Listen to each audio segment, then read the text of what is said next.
se otrok vpiše v baletno šolo in če je to otrok med 6. in 9. letom, tako da začne v plesnih pripravnicah, starši s tem ponudijo otroku, da spozna baletno umetnost, da spozna baletno šolo, da spozna način, kako poteka učenje baleta.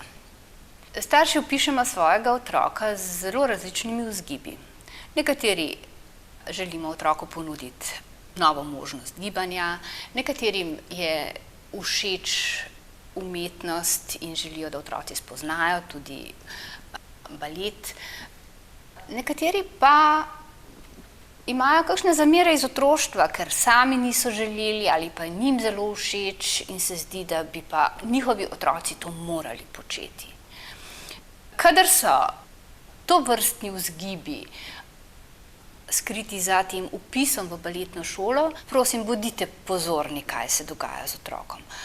Ni vedno ravno nujno, da je otrokom to všeč in če vam to sporočijo, poiščite drugo dejavnost. V tem obdobju je več ali manj ta motivacija zunanja, to se pravi, otroku ponudimo, otrok spoznava, redki so, ki že pri teh letih vedo, kaj je balet in so tako navdušeni, da sami želijo hoditi k baletu.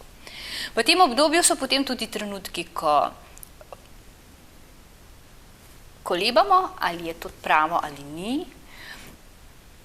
Prisluhnite otroku in ga vzpodbujajte, da zaključi šolsko leto, ker če nič drugega mu bo tudi ta izkušnja veliko dala.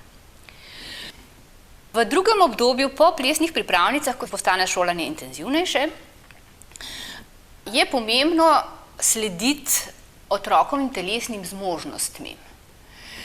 Še posebej na začetku mladostništva sama puberteta lahko zelo ponagaja, da se razvoj telesa obrne drugam, kot smo mi pričakovali, kot pa mi želimo. In takrat je treba otroku pomagati, ali da premaga vse te ovire, da se še intenzivneje ukvarja z baletom, ali pa da si poišče dejavnost, ki mu je bližje, ki je manj škodljiva zanj.